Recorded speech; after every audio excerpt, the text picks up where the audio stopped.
सगळ्यात पहिले जे असतं ते डॉन असतं, DAWN, त्याला आपण पहाट म्हणतो किंवा अरुणोदय. अरुण म्हणजे सूर्योदयाचा जो टाईम असतो ना, म्हणजे ज्यावेळेस सकाळी थोडी थोडी किरणं झगझगायला लागतात, चमकायला लागतात, त्यावेळेचा म्हणजे पहाट झालेली असते परंतु एकदम उजेड झालेला नसतो, तो टाईम म्हणजे डॉन.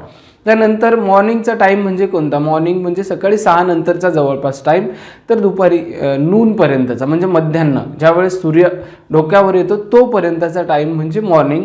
आणि एक्झॅक्ट सूर्य डोक्यावर असतो म्हणजे एकदम घड्याळाच्या काट्यानुसार नाही पण थोडंफार इकडे तिकडे, त्याला आपण नून म्हणत असतो, म्हणजे 12 वाजेच्या जवळपासचा टाईम, थोडाफार मागे पुढचा.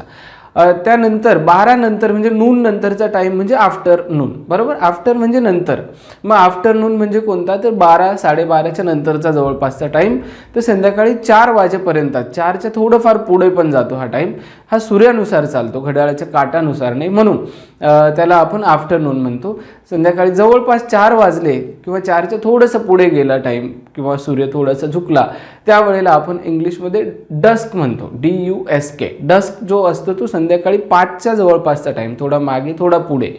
आणि त्याच्यानंतर म्हणजे अंधार पडेपर्यंतचा टाईम म्हणजे डस्क. आणि मग अंधार पडला की त्याला आपण इव्हनिंग म्हणत असतो. तो संध्याकाळी जवळपास जेवण होऊन आपण झोपेपर्यंतचा जो कालावधी असतो तो इव्हनिंगचा टाईम.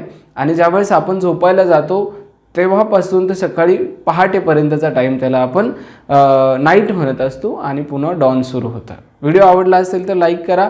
असेच नवनवीन व्हिडिओ बघण्यासाठी सबस्क्राईब नक्की करून घ्या.